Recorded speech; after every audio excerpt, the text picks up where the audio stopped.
Senator Herrero, Senator Estrada, Senator Gatchalian, Senator Go, Senator Ontiveros, Senator Lapid, Senator Ligarda, Senator Marcos, Senator Padilla, Senator Pimentel, Senator Poe, Senator Revilla, Senator Tolentino, Senator Tulfo, Senator Villanueva, Present. Villar Cynthia, Senator Villar Mark, the Senate President.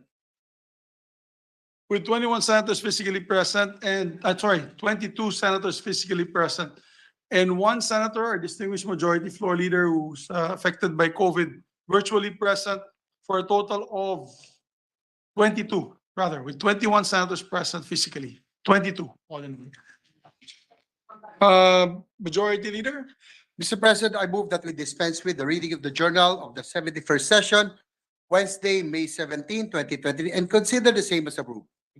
there being no objection to the motion, motion is approved.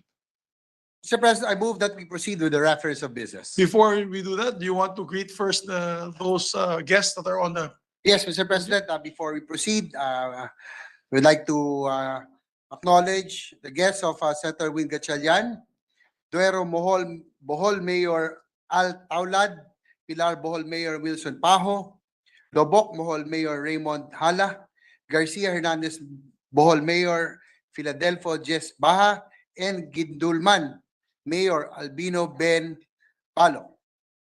And welcome to the Senate? likewise, guest of yours truly from the municipality of Initaw, Ms. Sorita, Mayor Grace Akain, and last guest of Senator Jigo Estrada, Ambassador Henry Bensurto, Ambassador to Turkey, Ambassador Paul Raymond Cortez, Ambassador to the Portuguese Republic, Ambassador Raul Hernandez, Ambassador to the Sultanate of Oman, Ambassador Josel Ignacio, Ambassador to India, Ambassador Maria Angela Ponce, Ambassador to Malaysia, Ambassador Renato Villa, Ambassador to the Kingdom of Saudi Arabia. Last but not the least, Mr. Carlos Sureta, Permanent Representative of the Philippines to the United Nations and Geneva. That's all, Mr. President. Thank you very much. Welcome to the Senate, our distinguished excellencies of the diplomatic corps. Welcome to your Senate, ambassadors. Welcome. And of course, to the local officials of Misamis Oriental and Bohol and of the Republic of the Philippines. Welcome to your Senate. Again, Mr. President, I move that we proceed with the reference of business. Secretary, there being no objection, please proceed to the reference of business. Bills on first reading. Senate number 2213, converting the extension office of the LTO in Las Piñas City into a regular LTO district office, appropriating funds therefore. Senator Villar C. The Committee on Rules. 2214, amending section 4 of RA 10845, thereby imposing death penalty when the offense is committed by a personnel of the Bureau of Customs, the AFP, PNP, or any other uniform or law enforcement agency. Senator Padilla. Committees on Agriculture, Food and Agrarian Reform, Justice and Human Rights. 2215, amending PD 1083, the Code of Muslim Personal Laws of the Philippines and for other purposes. Senator Padilla. Committees on Justice, Human Rights, and Finance. 2216, redefining the crime of illegal recruitment committed by a syndicate, amending for the purpose Article 38B of PD 442 as amended. To the Committee on Migrant Workers. 2217, amending sections 27 and 28 of RA 9165 as amended, thereby imposing the death penalty when the offense is committed by an officer or member of the AFP, the PNP, or any other uniform or law enforcement agency, or an elected official, and for other purposes. Senator Padilla. The Committee on Public Order, Dangerous Drugs, Justice, Human Rights. Resolutions. Proposed Senate Resolution 616, directing the appropriate Senate committee to conduct an inquiry on the delayed development of electric transmission facilities and provision of electric transmission services with the end in view of increasing and ensuring reliable and continuous electric power supply in the country. Senator Gatchalian. Committee on Energy. 617, commending and congratulating the Samahang Kickboxing ng Pilipinas for winning 3 gold, 4 silver, and 8 bronze medals in the kickboxing event, 1 silver and 5 bronze medals in the Kun Gamer event, and 2 silver and 4 bronze medals in the Vovinam event at the 2023 Southeast Asian Games in Phnom Penh, Cambodia. Senator To Tolentino. the Committee on Rules. 618, commending and congratulating the Philippine National Men's Basketball Team Gilas Pilipinas for winning the gold medal in the 2023 Southeast Asian Men's Basketball Championship. Senator Tolentino. To the Committee on Rules. 619, congratulating and commending the members of the Philippine team who have won in their respective sports categories, thus bringing the country's medal haul to a total of 260 medals during the 32nd SEA Games held on May 5 to 17 at Phnom Penh, Cambodia. Senator Villar C. To the Committee on Rules. 620, urging the appropriate Senate committee to look into the current digital piracy regulations in the Philippines and the potential of adopting a rolling site blocking mechanism to combat digital piracy in the country. Senator Poe.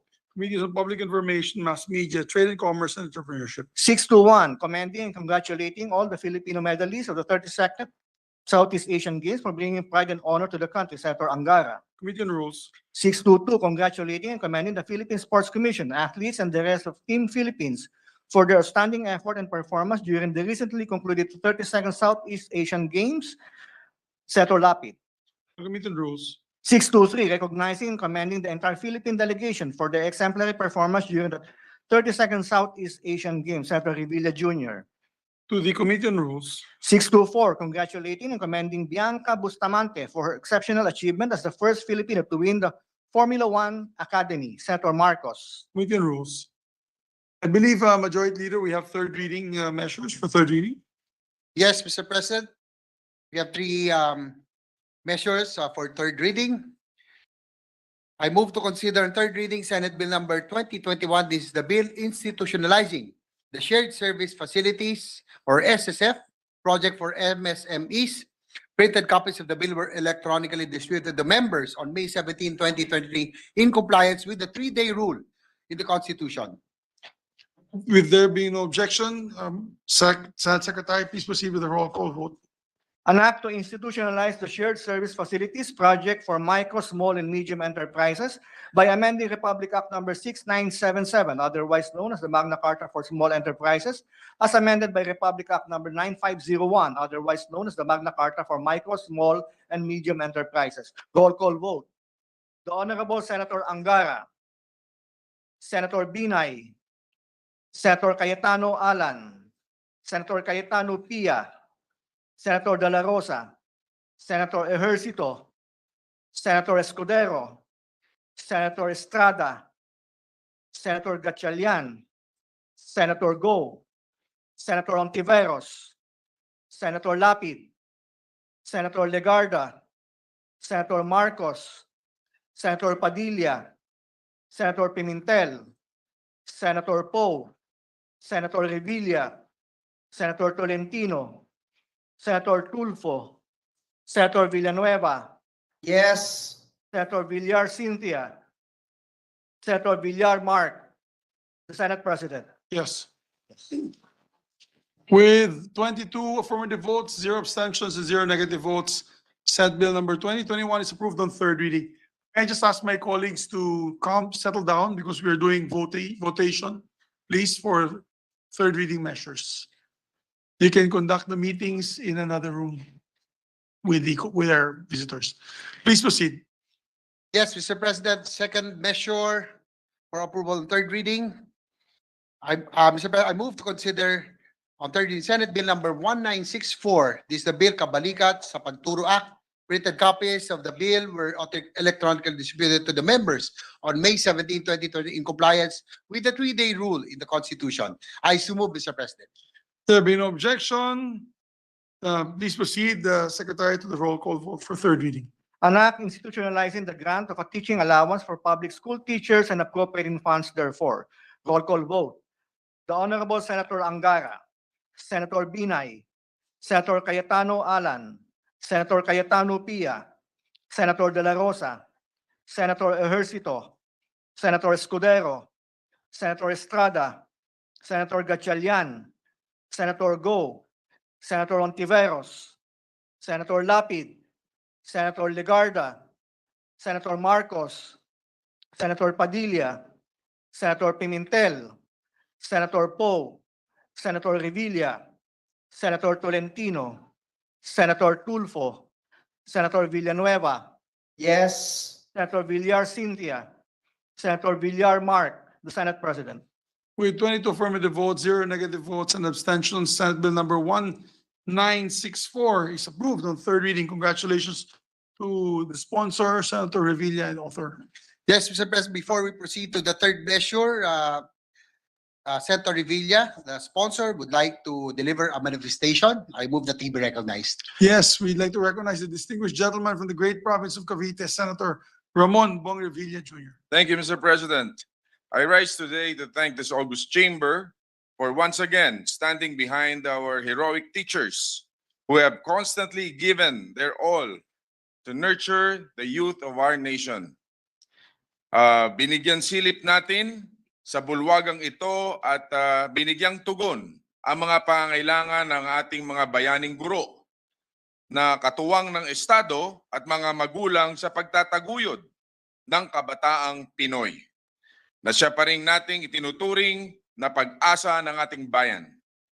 With the passage on third reading of Senate Bill number 1964 or the Kabalikat sa Pagtuturo Act, we are giving our dear teachers an assurance that they will always have the Senate as their ally in advocating, pushing, and fighting for their welfare.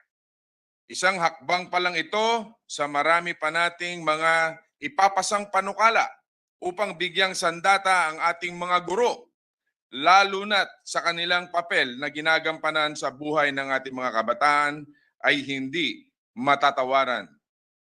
It has been said that theirs is a thankless profession. Maraming sakripisyo para sa maliit na sahod. Pagod na at kadalasan ay abonado pa.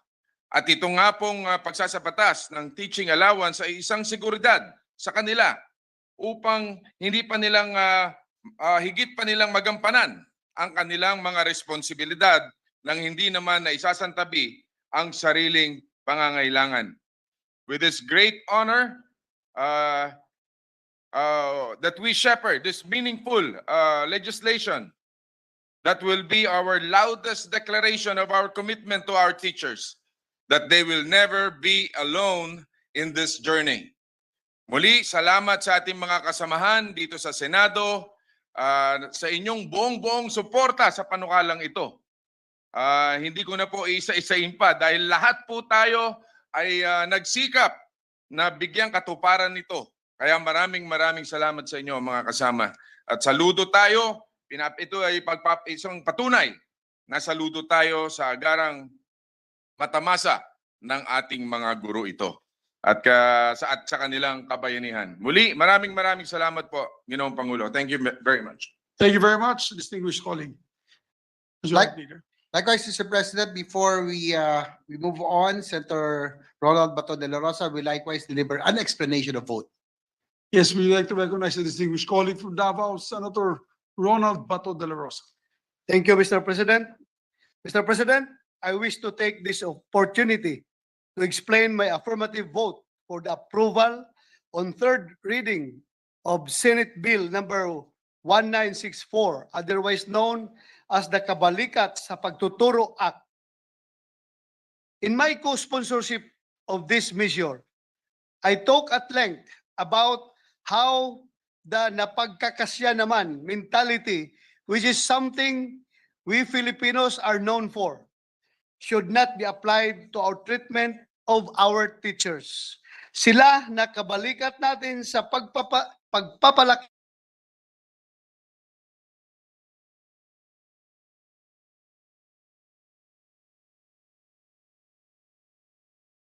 intellectually and emotionally also need and deserve our support and help.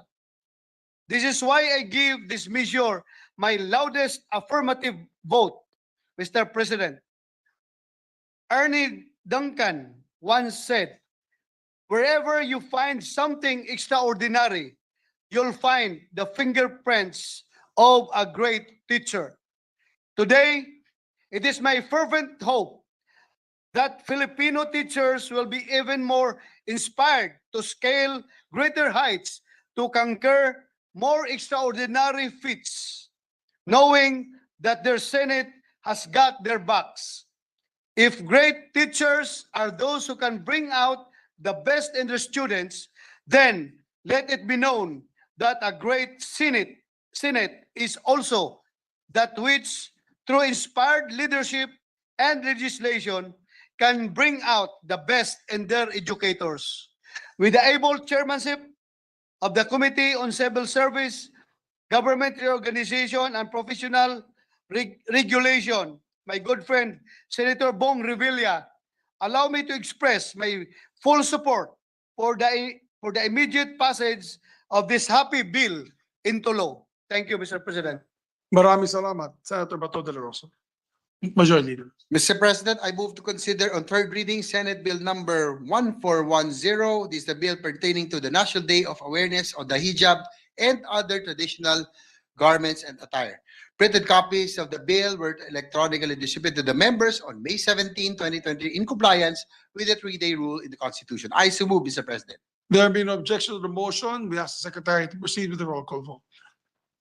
An act declaring the first day of February of every year as a National Day for Awareness on the Hijab and other traditional garments and attire.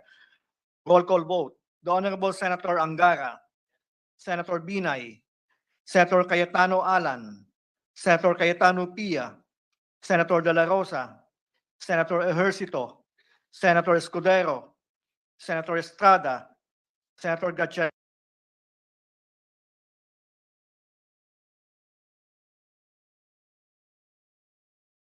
Senator Marcos, Senator Padilla, Senator Pimentel, Senator Poe, Senator Revilla, Senator Tolentino, Senator Tulfo, Senator Villanueva, Yes. Senator Villar Cynthia, Senator Villar Mark, the Senate President. Yes. With 21 affirmative votes, no negative votes, no abstention, Senate Bill number 1410 is approved on third reading. Congratulations once again to the sponsors and authors. Mr. President, before we continue, the sponsor, Senator Robin Hood Padilla.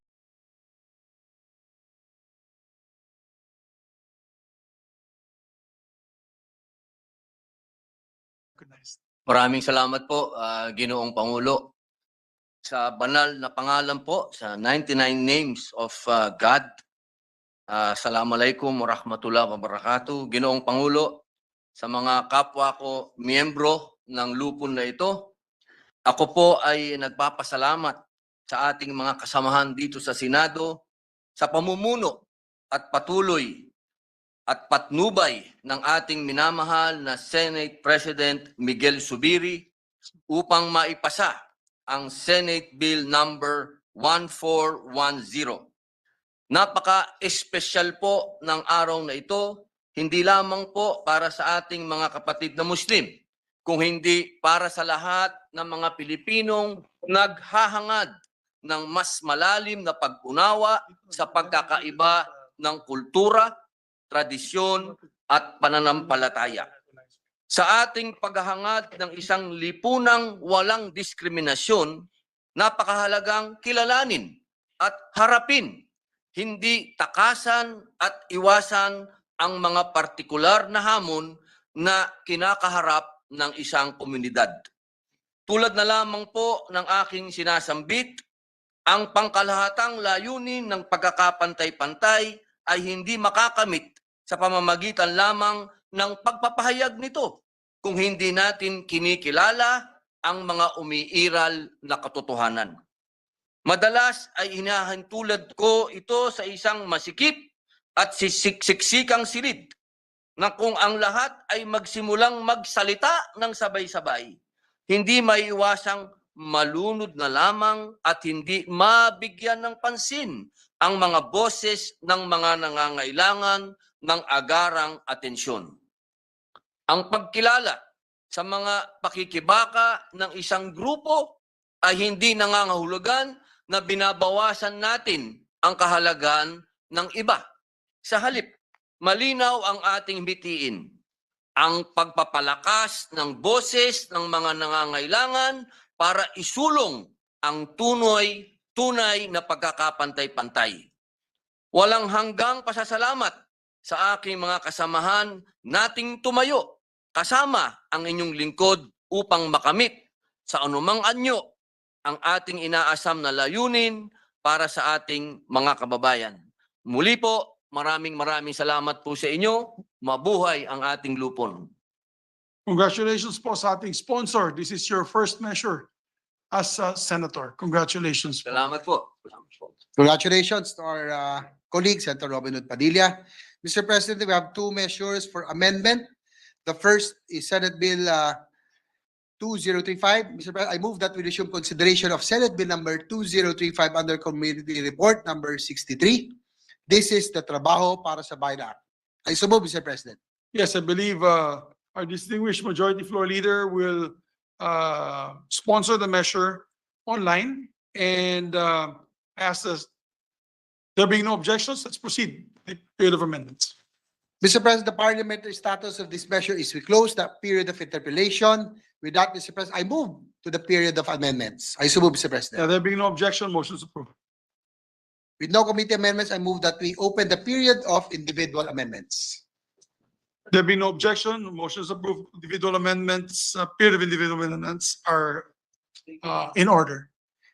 Yes, Mr. President, I move that we recognize the sponsor, Senator Joel Villanueva, our majority leader, for his amendments. Yes, our distinguished majority leader, Senator Joel Villanueva, is recognized, and to amend, shall it be Senator Legarda first, ladies first, or Senator Pimentel? I'll go first, Mr. President, as we go by page, Okay. if that's okay. Okay, please proceed. Thank you, Mr. President.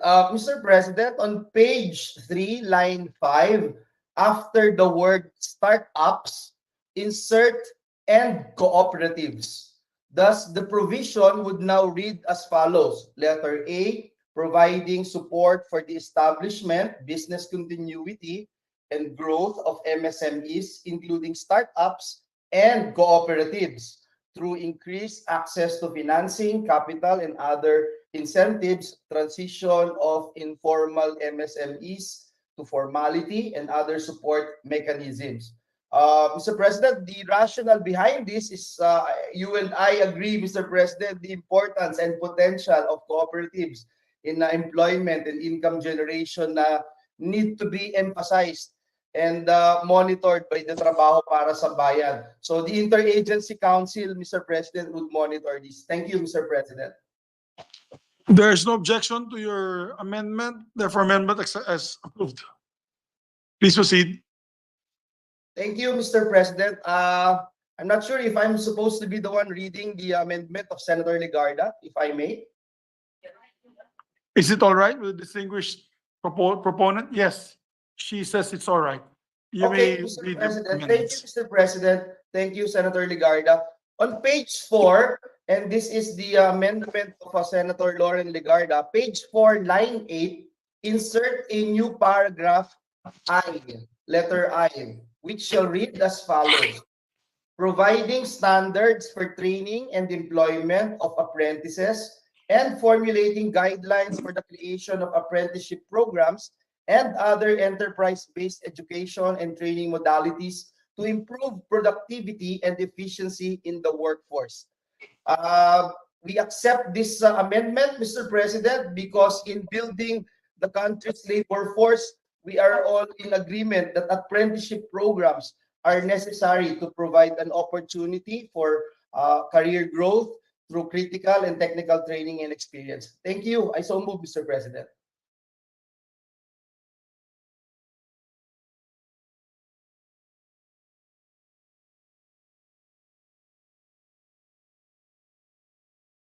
Correct the technical difficulty that we are Yes, experiencing now. Mr. President. Yes, please repeat the amendment. Please repeat what you had said, the last paragraph. Mr. President, on page 4, line 8, insert a new paragraph, letter I, which shall read as follows. Providing standards for training and employment of apprentices and formulating guidelines for the creation of apprenticeship programs and other enterprise-based education and training modalities to improve productivity and efficiency in the workforce. We accept, Mr. President, the amendment of Senator Legarda.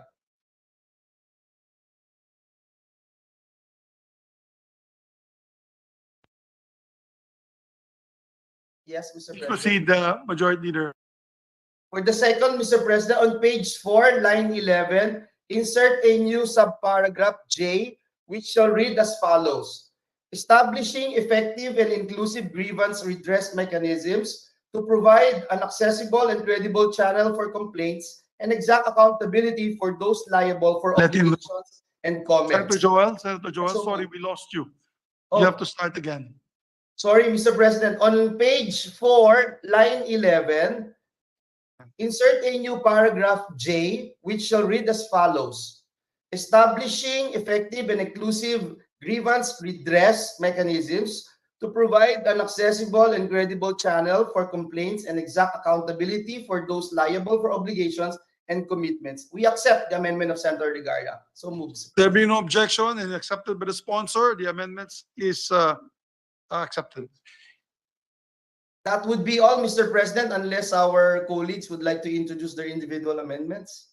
Yes, we see the distinguished gentleman from Cagayan de Oro and Marikina, Senator Coco Pimentel, and we recognize the distinguished Senate Minority Leader. Please don't, Mr. President, don't forget the province of my mother, which is Zambales. Zambales, I forgot, sorry. Apologies. Baka akalain nung iba may plano tayo sa mga lugar na binabanggit niyo. Mr. President, first of all, I'd like to relay our concerns to our majority leader and hope and pray that he gets well soon, Mr. President. Thank you. Thank you, Uh, Mr. President. During the interpellation, this representation raised the possibility of increasing the number of reports from annual to 2 times a year. If that is acceptable to our sponsor, the proposal now is on page 7. Yes, section 10, line 5, to change an annual report, change that to submit reports twice a year on January and July. So it will now read, the TBP IAC shall submit, ano sinabi ko? Shall submit reports twice a year in January and July to the Office of the President, the Senate of the President, the House of Representatives on the following, etc. Subject also to proper styling, Mr. President, but that's the main idea. I so move, Mr. President. We accept, Mr. President, and we thank our distinguished minority leader for introducing that amendment. Tanong iba. Ano pa? There being no objection and duly accepted, the motion, the amendments approved. Implementing rules. Yes. Bakit natin pinapabura? Kasi? Sure, other concerned Copy. agents.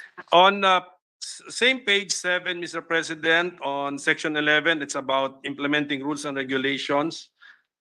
I move that we delete the phrase found on line 18 to 19 after the word act, delete NEDA, DTI, and DOLE, in coordination with all the members of, Mr. President. And after on line 19, after TBP-IAC, insert the words together with. So this will now simplify the entire paragraph, Mr. President. It will now read as follows. Let's do it. Section 11, implementing rules and regulations. Within 180 days, open parenthesis 180 in numerals, close parenthesis. Within 180, open and close parenthesis, the number 180 days from the effectivity of this act, the TBP-IAC, together with other concerned agencies and private stakeholders, shall jointly formulate the implementing rules and regulations for the effective implementation of this act. So we did this, Mr. President, because the NEDA, DTI, and the DOLE are already part of already part of the interagency council, Mr. President. Any comment from the sponsor? Agree, Mr. President. We accept the amendment. Thank you. Of the net. Amendments accepted and approved. And last, Mr. President, page 7 on the section on appropriations. Ano, line to? Line 24, Mr. President. The proposal is to delete the phrase departments/agencies concerned and then replace this with NEDA, NEDA, period, Mr. President. So the additional budget required of this measure, which was mentioned to be 4 million pesos, Mr. President, will be lodged in the budget of NEDA. Yes. Any comment from the sponsor?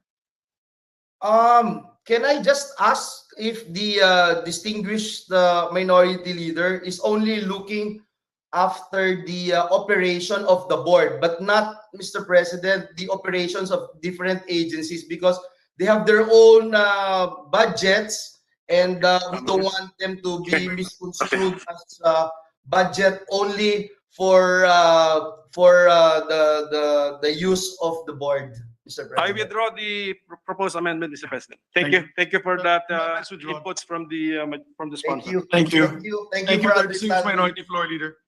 Thank you. Are there any more amendments, gentlemen, ladies? Yes, Mr. President, with no other individual amendments, I move to close the period of individual amendments. There's a motion and no objection. Motion's approved. Mr. President, with the consent of the body, I move that we approve on second reading Senate Bill number 2035. I so move, Mr. President. There being no objection. Senate Bill number 2035 is approved on second reading. Congratulations to the sponsor Thank Yes, you, Mr. President. congratulations, our majority leader. and to, of course, all the authors. Mr. President, I move that we suspend consideration of Senate Bill number 2035. There being no objection, the motion is approved. Mr. Before we President- move on to other matters, I just saw in the gallery today, the presidential bunso, Ma'am Amy. Is she still here with us? I wanted to greet her. She went to the restroom break. Yes, just wanted to greet her and welcome her to her Senate, to the Philippine Senate. Likewise, Mr. President, before we go on a short break, let me also acknowledge and congratulate our colleague for his third master's degree, Senator Francis Tolentino, Mr. President. Our distinguished gentleman, chairman of the committee of the Blue Ribbon Committee, and the chairman of the Committee on Justice has just arrived from his graduation of his third masteral program. Congratulations po, Senator Tolentino. And with that, with Ang that, hirap Mr. naman President, nun, three masteral. Can you get as many masters as you can, if you want? Pwede ba yan? Dapat PhD na para doctor na po ang tawag namin kay Senator Tolentino. PhD naman. yeah, to add to our roster of doctors in the Senate, Mr. President. Yes. Basta hindi nang doktor. So that also we can likewise greet our colleague. I move for a minute suspension, Mr. President. Yeah, Senate, suspended for 1 Senate minute.